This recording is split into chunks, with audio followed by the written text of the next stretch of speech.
엎드려서 기어서 나올 줄 기대하셨죠? 어쨌든 처음 뵈는 얼굴들이 많고 오랜만에 뵙는 얼굴도 많고 반갑습니다.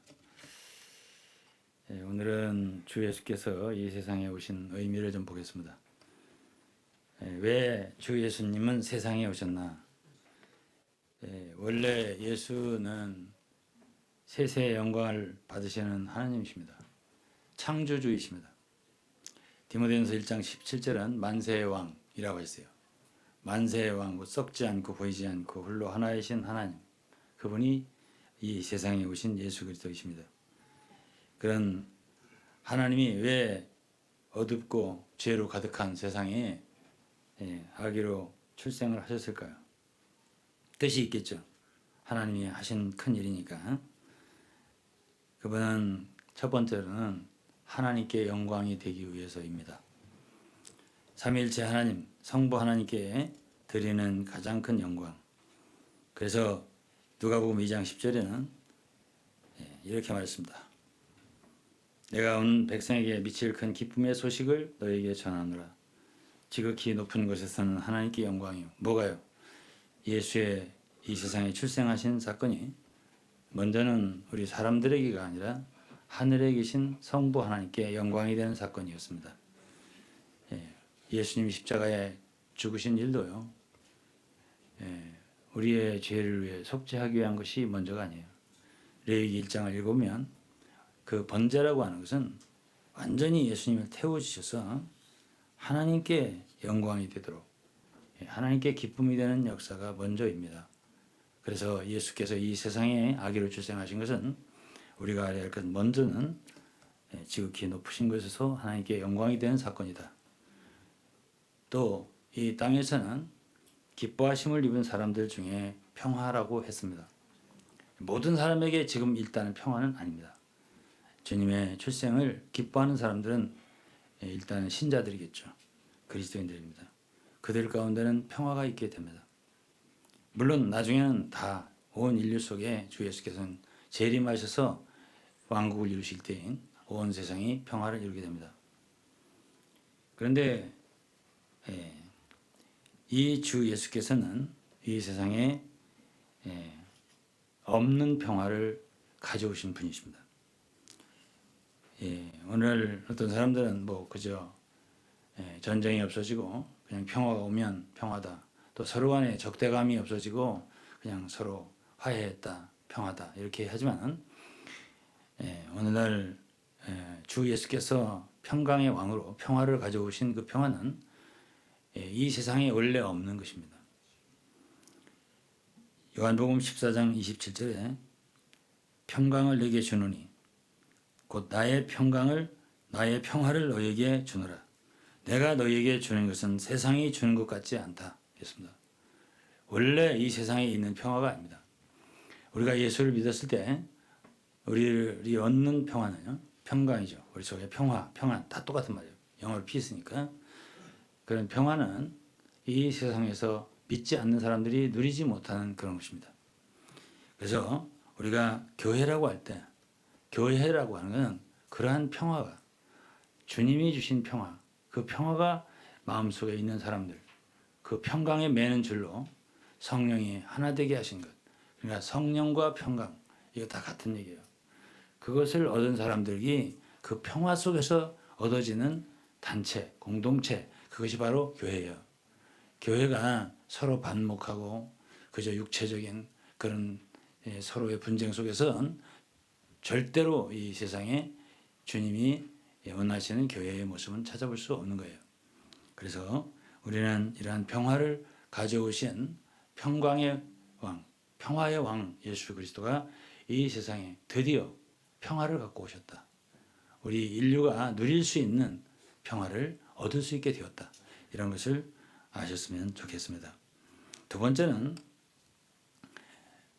예수께서 이 세상에 오신 것은 죄 문제를 해결하려고 오셨습니다. 이 세상에서 가장 큰 인류의 문제는 죄입니다. 죄 때문에 그렇습니다. 남편도 문제고 아내도 문제고 자녀들도 문제고 다 문제입니다. 뭐 때문에? 죄 때문입니다. 왜 사람들이 술을 마십니까? 술을 마셔도 그냥 어느 정도 마시지 왜 그렇게 많이 마십니까? 죄 때문에. 술 마귀가 있기 때문에. 술 마시고 장구치고 죄만 짓다가 제가 어렸을 때 부흥회를 다니면서 오래되신 부흥사 목사님들한테 배운 찬송이에요. 술 마시고 장구치고 죄만 짓다가 뭐 어느 날 죽으면 어찌하리요. 유황불이 펄펄 끓는 지옥으로 슬피 울며 지옥으로 들어가겠네. 나오라 예수 앞으로 천국의 영생복 너에게 주리니 예수 믿으라. 이것이 우리 어렸을 때 부르던 복음성가예요. 들어본 사람이 있을 거예요. 나이 드신 분들은. 그러니까 빨리 예수를 믿어야지. 그렇지 않으면 술 마시고 장구치고 죄만 짓다가 지옥 간다 그런 얘기예요. 옛날엔 장구를 쳤던 말이지.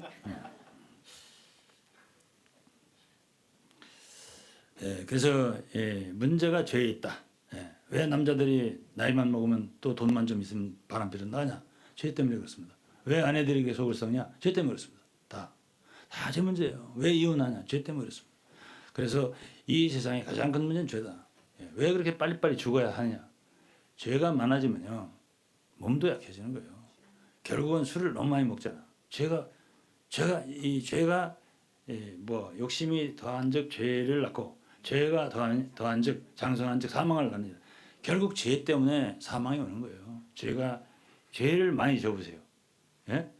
빨리 죽어요. 엊그제 저하고 제 아내가 어디 갔다 오다가 전철을 타는데 제가 볼 때는 제 아내보다 한 대여섯 살 아래 되는 분이 제 아내를 보더니 경로석에 앉았으니까 일어나세요. 제가 이제 이렇게 하더라고.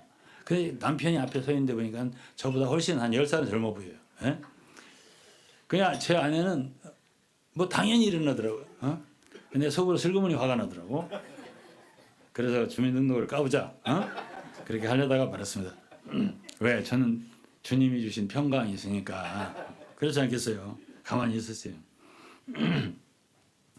그래서 우리 주님은 이 세상의 가장 큰 문제 죄를 해결하기 위해서인데 죄를 어떻게 해결하겠습니까? 해결할 수 있는 사람은 없습니다. 죄가 없으신 분 한 분, 유일한 분, 그분을 하나님이 보내신 거죠. 그분 이름이 예수이고요. 예수라는 뜻이 마태복음 1장 21절에 보면 자기 백성을 죄에서 구원할 자이십니다. 죄에서 구원하기 위해서 예수를 보내신 것입니다. 그래서 그분은 십자가에 피를 흘려 돌아가신 거예요. 왜? 피가 없이는 죄가 용서할 수 없기 때문입니다. 그래서 주 예수님을 보내신 거예요. 그래서 예수를 믿어야 죄 용서함을 받고 죄가 해결되는 것입니다. 그 다음은 주님 예수님이 이 세상에 오신 것은 그 영광의 하나님이 이상스럽게 한 가지 기묘한 일이 있어요. 하나님을 사랑하십니다. 그래서 사람들과 함께 하기를 원하십니다. 그래서 그 예수란 이름이 예수 태어나신 독생자 이름이 첫 번째는 죄를 용서하기 위해서 오신 예수란 이름이고 둘째는 임마누엘이에요. 임마누엘은 엘자가 하나님인데요. 뜻이 우리와 함께 하신 하나님이다. 그래서 God with us. 그래서 우리와 함께 하신 하나님 임마누엘이요. 그래서 하나님은 사람과 함께 하기를 기뻐하셔요. 그래서 이것이 민수기의 5장 3절도 읽어보면 왜 이스라엘 백성들에게 더러운 것들, 부정한 것들을 자꾸 치우라고 하시냐면 내가 너희들과 함께 거하고 싶다. 거하고 싶어 하세요. 그래서 예수님이 일단 오신 것은 인간들 가운데 같이 있고 싶은 거예요. 친구하고 싶은 거예요. 짐승들하고는 아니에요. 새들하고도 아니에요. 물고기들하고도 아니에요. 인간들하고는 함께하고 싶어요. 그래서 주님은 이 세상에 오셔서 제자들을 부르시고 또 베다니 집에 마리아, 마르다, 나사로 그 집에도 가시고 또 죄인들과도 같이 먹고 마시고 그들과 함께하기를 기뻐하시고 대화하기를 기뻐하셨어요. 그러니까 하나님은 홀로 하늘 보좌에 영광의 보좌에 계시기만을 원치 않고 반드시 사람들과 함께하기를 기뻐하셨다. 왜 오셨냐? 함께하고 싶어서. 그게 임마누엘이라는 뜻입니다. 사람과 함께하시는 하나님. 그러니 함께할 수 없게 하나님과 사람을 함께할 수 없게 했던 게 뭐죠? 죄예요. 죄가 하나님과 사람을 막아놓고 있어요. 다밀이었던 것입니다. 이것을 치워야만이 하나님과 막힘없이 하나가 될 수 있기 때문에 근본적인 화해가 이루어질 수 있기 때문에 그래서 주 예수님은 십자가에서 그분의 보배로운 피를 흘리셨던 것입니다. 그리고 이제는 세 번째 생명을 주시기 위해 오신 건데 오늘 읽었죠 본문이 내가 온 것은 양으로 생명을 양이라는 사람이에요. 양으로 생명을 얻게 하고 이걸 여러분 생각할 때 아니 우리에게 생명이 있는데 또 무슨 생명을 주시냐 이렇게 하려면 몰라도 여기서 말하는 그 생명이라는 단어가 원래 헬라어 다릅니다. 우리 육신의 생명 부모로부터 태어날 때 인간으로서 살 수 있는 생명하고 달라요. 그 생명이 아니에요. 예수님이 주시고자 하는 생명은 헬라어로 조우에 영원한 생명, 하나님의 생명이에요. 물고기는 물속에서 숨을 안 쉬고도 살 수 있잖아요. 그게 물고기 생명이기 때문에 그런 거예요. 새들은 1시간이고 2시간이고 나르잖아. 날 수 있는 생명. 인간은 이 지구상에 숨쉬고 살 수 있는 인간의 생명이 있어요. 그런데 우리는 이 보이는 세상만 세상이 아니에요. 보이지 않는 세상이 있는데 그것이 바로 천국이고 하나님 나라예요. 근데 그 하나님 나라는 영원이에요. 이 세상은 창조된 세상, 우리가 사는 세상은 시간이 있잖아요. 제한. 70, 80, 90 이렇게 살잖아요. 더 이상 못 살잖아요. 떠나야 되잖아. 이거는 유한한 생명이에요. 우리 인간의 생명은. 근데 여기서 예수님이 우리에게 주시고자 하는 생명은 유한한 생명이 아니에요. 무한한 생명, 그래서 영원한 생명이라고 그러고 헬라어로는 그 생명을 조우에라고 해요. 인간의 생명은 비우스라고 그래요. 여러분 바이오라는 거 아시죠? 뭐 바이오 케미스트리 뭐 이런 거. 그 바이오가 다 비오스에서 왔어요. 그게 바로 인간의 생명이에요. 그러나 하나님의 생명은 그게 아니에요. 조우의 생명은 영원한 생명이에요. 그 생명을 갖지 않으면 영원한 나라에서 떠날 거 아니에요. 언젠간 세상을. 그때는 이제 우리가 영원한 나라에 갈 터인데 그곳에 살려면 그곳에 살 수 있는 생명이 필요할 거 아니에요. 근데 그 생명이 누구에게만 있었냐? 예수 그리스도 한 분에게만 있었어요. 그래서 요한복음 1장을 읽어보면 태초에 말씀이 계시니라 말씀이 하나님과 함께 계시고 그 말씀이 하나님이시라 하고 그 안에 생명이 있었으니 이거 생명이 있어. 바로 그 생명이에요. 예수 안에만 있어요. 그래서 요한복음 12장 24절에는 이런 말이 있어요. 하늘의 밀이 땅에 떨어져 죽지 않으면 하늘 그대로 있고 그런데 그 생명을 주시려면 주 예수님이 반드시 죽으셔야 돼요. 그러니까 하늘의 밀알 속에만 생명이 있는 거예요. 그게 바로 예수님이에요. 근데 그 밀알이 많은 열매를 맺는다 한다면은 많은 사람들 속에 주의 생명을 나눠 주셔야 생명을 받잖아요. 그래서 예수님의 죽음과 부활이란 그 사건은 그분 안에만 있던 생명이 많은 사람들에게 분배되는 역사예요. 그래서 여러분도 얻고 우리도 얻을 수 있게 된 거예요. 그 생명을 나눠 주시러 오신 거예요. 우리에게 믿는 사람들에게. 그래야 마지막 날에 다시 살 수 있고 영원한 나라에서 영원히 주님과 함께 살 수 있는 거예요. 그 생명을 주러 오신 거예요. 그러니까 사람들이 이걸 몰라요. 잘. 평화 그러면 다 그 평화 이렇게 생명 그것도 생명 이렇게 생각하는데 성경에서 말하는 건 달라요. 세상에서 말하는 평화 아니야. 그거 내가 주는 평화는. 그러니까 우리는 어디 가든지 다툼이 우리 속에 내적인 갈등과 다툼이 없죠. 한번 예수를 잘 믿어보세요. 어디 가든지 언제든지 항상 우리 속에는 알 수 없는 평화가 있어요. 누릴 수 있어요. 그것을 누가 느낄 수 있냐? 옆에 있는 사람들이. 많은 사람들이. 여러분들 보는 사람들이 알 수가 있어요. 저 사람은 왜 저렇게 항상 안정된 모습일까? 왜 저 사람은 속에 내적인 불안이 없을까? 왜? 하나님이 주시는 평화를 갖고 있기 때문이에요. 그리고 생명이 있기 때문에 그 생명은 물고기는 왜 물속에 살 수 있죠? 그 생명을 하나님 주셨으니까 물속에 살라고. 조류는 하늘에서 왜 살 수 있죠? 하나님이 그 공중에 살 수 있는 생명을 주셨으니까. 인간은 왜 이렇게 살 수 있죠? 동물들 땅 위에서 하나님이 각각 종류대로 생명을 주셨으니까. 그런데 하늘에서 살 수 있는 생명, 그 생명을 우리는 받았어요. 그래서 그걸 거듭남이라고 그래요. 오늘 아이가 태어난 거 가지고 우리 담임목사 말씀하셨잖아. 태어난 자체가 너무 기쁜 거라고. 그렇잖아요. 기쁨을 주는 거예요. 애들은. 그게 효도예요. 애들은. 태어난 자체가. 참 너 태어나줘서 고맙다. 할머니 할아버지에게 기쁨을 주고 아버지 엄마에게 기쁨을 주고 이웃사람에게 기쁨을 주는 거잖아요. 이게 태어남이야. 근데 예수 그리스도를 믿는 사람들은 거듭난다고 하거든. 거듭난다는 말은 born again이라고도 해요. 다시 태어난다. 그리고 위로부터 태어난다. 하나님께로부터 태어난다. 하나님 자녀가 되는 거예요. 이 태어남이 실제로 있어요. 그게 바로 예수를 믿고 거듭나는 거예요. 구원받았다고 하는 것이. 근데 이거는 새로운 생명을 얻었기 때문에 거듭나는 거예요. 아니, 하나도 변화되지 않았는데 똑같은 사람이 거듭났다고 하면 무슨 다시 태어난 거예요. 예? 우리는 부모로부터 태어날 때 일단 인간으로서 태어났어요. 근데 우리가 거듭났다는 것은 그때 예수를 믿을 때 비밀스러운 하나의 커다란 기적이 일어나는데 믿는 사람들 마음속에 예수 그리스도의 생명, 그 예수 그리스도 안에만 있던 유일한 하나님의 영원한 생명이 우리 속에 들어오는 거예요. 이거를 거듭남이라고 하는 거예요. 그래서 우리가 서로 형제 자매라고 하는 거예요. 형제 자매라고 하는 것은 한 가족이 되기 때문이에요. 어떤 가족이? 하나님 가족이야. 하나님 가족이 바로 교회야. 그런 사람들 가운데는 한 부모로 태어났기 때문에 우리가 한 혈통을 가졌으니까 서로 형님, 동생, 뭐 누나, 예? 뭐 이렇게 언니, 예, 이렇게 하잖아. 형제 자매 하잖아. 그러나 우리는 하나님의 생명을 얻었기 때문에 이게 그냥 하나의 환상이나 상상이 아니에요. 이것이 실제예요. 실제로 우리는 그 생명을 얻었고 생명을 얻은 사람들은 얻은 사람을 아는 거예요. 그렇기 때문에 우리가 형제자매라고 하는 거예요. 나는 이 교회 원래 이 거듭남을 체험하기 전에도 교회 생활을 종교 생활 비슷하게 한 적이 있어요. 근데 그 교회에서도 형제자매 그러는데 이게 실감이 안 나더라고. 왜? 아니 거듭나지도 않았는데 에?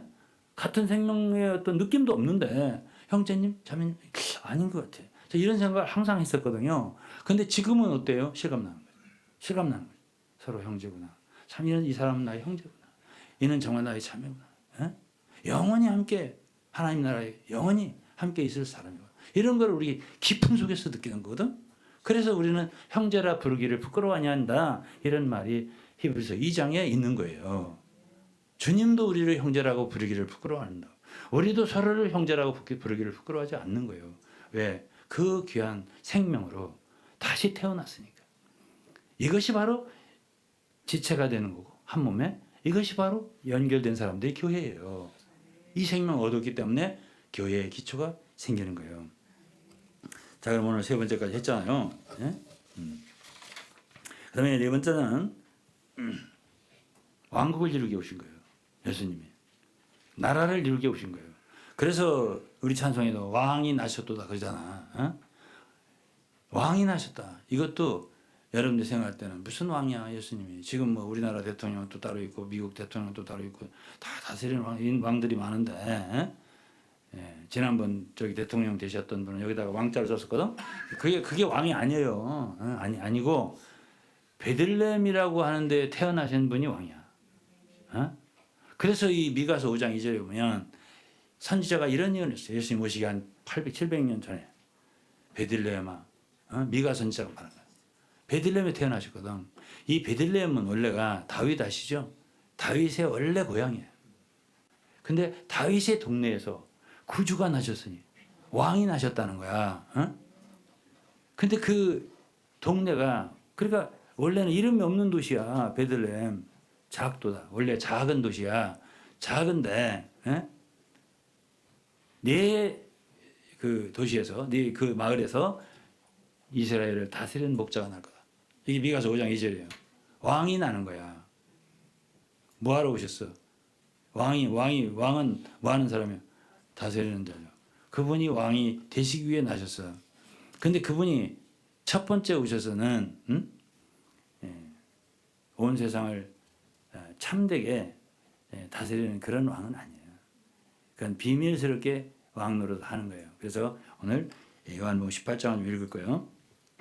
32절부터인데 이는 예수께서 자기가 어떠한 죽음으로 죽을 것을 가리켜 말씀. 이번 죽고 부활하셔야 죽고 부활하시고 승천하시고 다시 재림하셔야 다 이루어져요.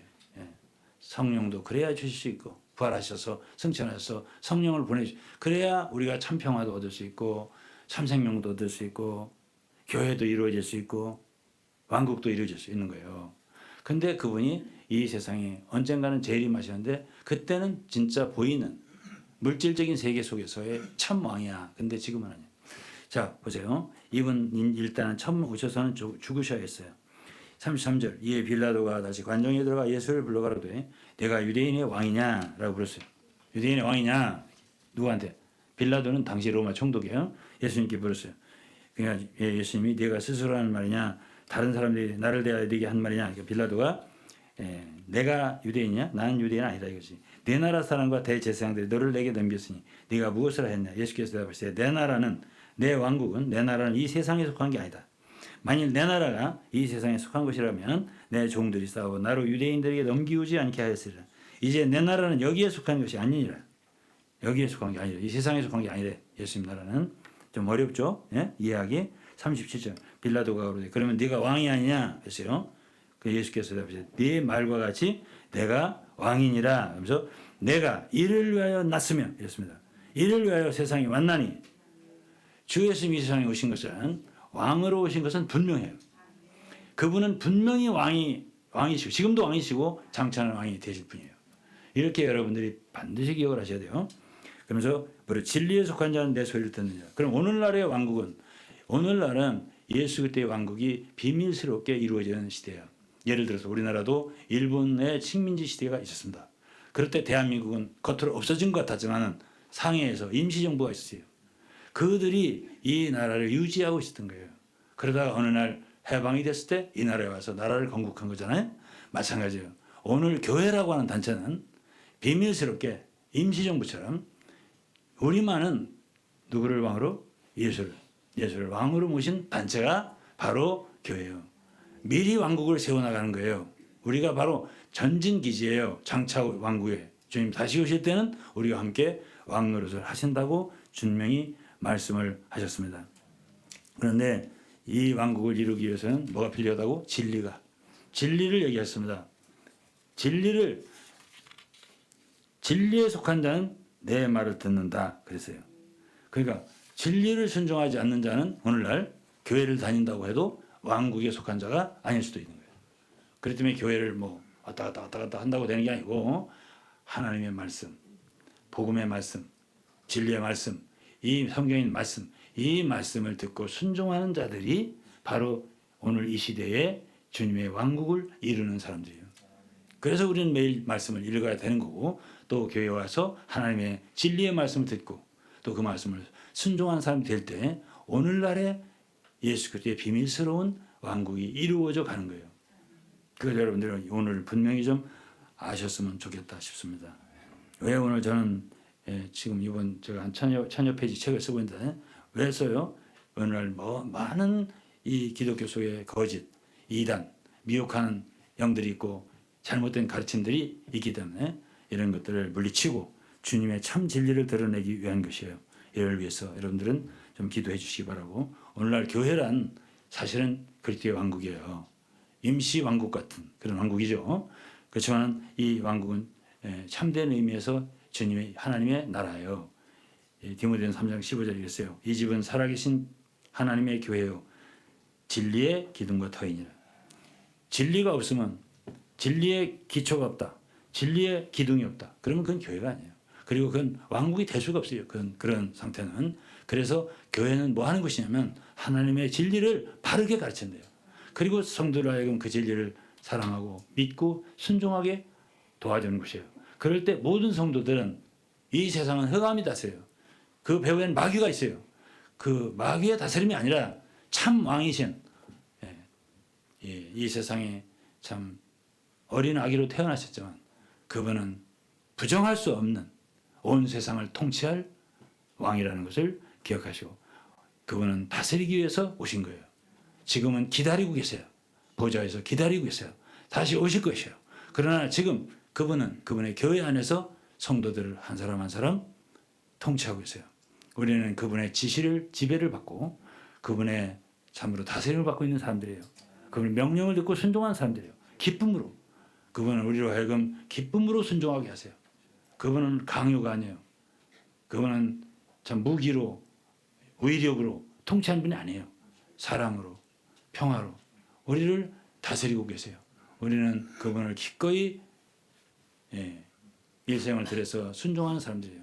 그분으로 왕 되시도록 머리 되시도록 이것이 바로 교회입니다.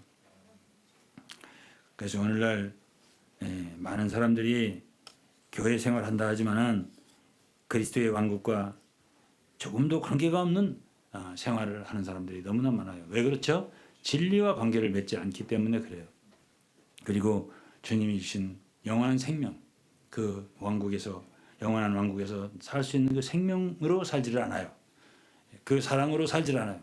그 평화로 성도들과 함께 하나를 이루지 못해요. 이러기 때문에 오늘 이 땅에서 우리는 참된 그리스도의 왕국의 실제를 보지를 못하고 있어요. 왜 오늘 우리가 중요한 사람들이에요? 여러분 왜 중요해요? 이러한 말씀을 하나하나 제대로 실제적으로 살아내기 위해서, 그리고 많은 사람들에게 빛이 되고 간증이 되기 위해서 여러분들은 반드시 필요한 분들이세요. 나는 오늘 이 시간을 빌어서 짧은 시간 말씀을 전하고 마치지만, 나는 이 말씀이 여러분들 심령에 새겨져서 이거 보통 일이 아니구나. 우리가 여기에 있는 것은 보통 일이 아니구나. 우리가 주님으로부터 받은 위임도 이게 보통 일이 아니구나. 우리는 반드시 주님이 기뻐하시는 교회가 되어야 되겠구나. 우리는 정말 주님이 기뻐하시는 그런 예수 그리스도 하나님의 아들이시죠. 사랑하시는 아들을 왕으로 모셔야 되겠구나. 그분의 지도를 받고 가르침을 받고 명령을 받고 순종해야 되겠구나. 이런 마음을 깊이 받고 깊이 느끼고 이렇게 돌아가는 오늘이 되었으면 좋겠어요. 그 다음에 이제 마지막 5번째는 주님이 왜 오셨냐. 주님은 오셨다 가셔야 돼요. 오셨다 일단 가셔야 돼요. 33세 때 십자가에 못 박혀 죽으시고 가셨어요. 베드로는 그랬잖아요. 주여 어디로 가십니까? 저는 따라오겠습니다. 너는 지금은 따라올 수 없다. 그랬어요. 나중에 네가 따라올 수 있다. 나중에 언젠데? 제가 좀 읽어드릴게요. 어쨌든 주님은 그분이 계신 곳, 원래 계셨던 곳, 그곳으로 가셨어요. 가시면서 이런 말씀하셨어요. 내 아버지 집에 거할 곳이 많도다. 그렇지 않으면 너희에게 이르시리라. 내가 너희를 위하여 처소를 예비하러 가노니. 가신다고 하잖아. 주님이 일단 오셨어요? 가셔야 돼요. 처소를 예비하러 간다 했잖아요. 가서 너희를 위하여 처소를 예비하면 내가 다시 오신다 그랬잖아요. 다시 와서 너희를 내게로 영접하여 나 있는 곳에 너희도 있게 하리. 주님이 첫 번째 오셔서 또 하늘로 승천하셔서 지금 보좌에 계시잖아요. 주님은 지금 아무것도 안 하시는 게 아니에요. 지금 그분은 이 세상에 33년 동안 우리와 똑같은 연약한 육신을 가지시고 인생의 모든 고초와 어려움과 많은 걸 겪으셨어요. 그렇기 때문에 지금은 하늘에서 앉아 계시면서 우리를 위해서 계속 아버지께 기도하시면서 우리의 연약함을 돌봐주셔요. 늘 함께하고 그분은 지금도 여러분과 우리의 친구가 되어서 동행하시고 돌봐주시고 여러분들 잘 못 느낄지라도 좀 더 시간이 지나 보시면 깊이 느껴요. 주님이 도와주시는구나. 위로를 해주시는구나. 내 상처를 치료해 주시는구나. 이러한 귀한 친구가 되어 주셨어요. 이게 성경에 있는 말씀이에요. 성경에 있는 말을 그냥 지나치는 말로 생각하면 안 돼요. 예수가 나의 친구가 되셨다. 나를 돌보러 오셨다. 보혜사로 오셨다. 보혜사 도와주시는 분이라는 뜻이거든요. 늘 함께 계신다고 지금은. 주님은 가까이 임마누엘이라는 우리와 함께 계시다고 했잖아요. 요한복음 14장에 보면은 우리 안에 오셨다 그랬어요. 그래서 이제 하나님은 예수 그리스도 육신이 되셨다가 죽고 부활하신 뒤에 성령으로 오셔서 우리 안에 오셨어요. 그래서 우리 안에 사세요. 우리 그리스도는 지금 내 안에 계시다. 이렇게 하시면 되고, 우리 안에 계시면서 우리의 지혜도 되시고 능력도 되시고 우리에게 가르쳐도 주시고 선생도 되시고 인도자도 되시고 모든 것이 되어주시기 때문에 우리가 그분과의 관계를 지속적으로 잘 가지면 우리는 주님의 도움을 언제든지 받을 수 있고요. 이렇게 우리를 일생 돌봐주셔요. 일생. 그게 죽을 때까지, 끝날 때까지 우리를 도와주시기로 언약하셨어요. 그렇기 때문에 그분의 이 언약은 변치 않아요.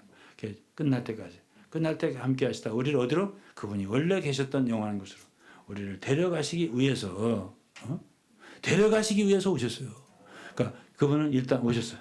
오셨다가 33년 이상 계시다가 사람들과 함께 계시면서 그분의 왕국을 일단 보여주셨어요. 이런저런 모습으로. 왕국이란 이런 거야. 왕국은 아픈 사람 없어. 그러니까 그분 가는 곳마다 병자 다 고쳐. 아픈 사람 없어. 거기는 귀신 들린 사람 없어. 다 고쳐져. 정신 말짱이다. 그리고 다 거기는 착한 사람만 있어. 다 다 변화되거든. 예? 그래갖고 저 사람 왜 저래? 나 환장하겠네. 미치겠네. 이런 사람이 없어. 그 천국엔. 그럼 그게 무슨 천국이야? 그렇게 하려니까 어떻게 돼? 이 시대가 필요해. 이 시대 교회 생활이 필요해. 여기서 좀 갈고 닦아줘야 돼. 그래서 그리스도의 형상을 본받고 예수님 닮아가야 돼. 여기서 그런 과정을 거쳐야 되고 그걸 도와주시는 분이 예수 그리스도이고 성령이세요. 그분이 말하시면 탄식, 우리 속에서 탄식하시고 하나님 기도하시고 저 사람 좀 변화시켜 주세요. 기도하시거든. 그러니까 사고 당하는 거야. 그 때로 환경도 만나는 거야. 그러면서 우리는 조금씩 변화되면서 이제 천국 사람이 돼가는 거예요. 그러면서 이제 끝날 때 이제 됐어. 이제 데려가시는 거예요. 이것을 하시려니까 나 있는 거예요. 너희도 영원히 나와 함께 있게 하려. 그래서 주님 오신 거거든요. 그래서 마지막은 제가 읽어드리고 마칠게요. 그래서 예수 그리스도의 이러한 출생은 이런 의미에서 하나님의 영원한 뜻을 이루기 위한 첫 걸음을 떼신 위대한 발걸음이다. 이렇게 말씀합니다. 그러기에 하나님은 그분의 아들이 이 세상에 출생하신 것을 영광스러워하신 것이다. 또 그분의 죽음도 영광스럽게 하신 것이에요. 요한복음 12장을 읽어보면 그리고 그분의 다시 오시는 재림도 데살로니가후서 1장을 보면 성도들 가운데 기이함과 영광 가운데 임하시는 거예요. 그분의 모든 역사가 다 영광으로 이루어져요. 그래서 우리는 모두 다 그분의 영광에 참여할 것입니다. 교회란 이 모든 그분의 생명, 평화, 영광, 왕국 모든 것을 먼저 누리는 맛보는 곳이 바로 교회입니다. 여러분들이 그 하나님의 영광스러운 이런 교회 안에 들어오셔서 함께 생활하게 되신 것을 진심으로 감사드리고 축하드립니다.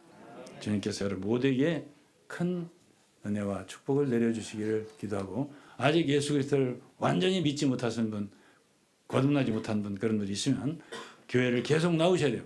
나오시다 보면 주님 여러분들을 만나주시고 거듭나게 하시고 새 생명 주시고 또 평화 주시고 모든 병을 고쳐주시고 또 기쁨 주시고 모든 걸 필요한 걸 다 주신다. 로마서 8장에 보면 아들을 아끼지 않고 내어주시니까 그분 아들과 함께 모든 것을 은사로 주시지 않겠냐. 너희는 그의 나라와 의를 구하라. 그러면 내가 모든 것을 너에게 더하시. 다 주님이 선물로 주실 분이에요. 그분은 만유의 하나님이세요. 그분에게는 모든 것이 그분 것이에요. 그렇기 때문에 만일 우리가 주님만 잘 믿는다면 여러분들이 원하는 모든 소원이 다 이루어지시리라고 확신합니다. 주님께서 여러분 모두를 축복하시기 바랍니다. 기도하겠습니다. 하나님 아버지 감사합니다. 오늘은 주님께서 오신 날을 모든 이가 다 영광 돌리고 감사하며 축복하며 축하하는 날입니다. 주여 하나님께서 아들을 이 세상에 보내주셔서 우리 같은 죄인들에게 죄 용서함 주시고 생명 주시고 거듭나게 하시고 하나님 자녀 삼아 주시고 교회 안에 있게 하사 이 모든 영광과 평강과 안식과 누림을 누리게 하시고 기쁨을 누리게 하시며 성도가 서로 사랑하게 하여 주신 것을 감사합니다. 우리가 이 교회를 생활하면서 하나님의 뜻을 이루어드리고 하나님께 기쁨이 되는 성도들 될 수 있게 모두 축복하여 주시고 가정 축복하여 주시고 개인마다 축복하시고 하나님 모두 축복하여 주시기를 바랍니다. 예수 그리스도 이름으로 감사하며 기도드리옵나이다. 아멘.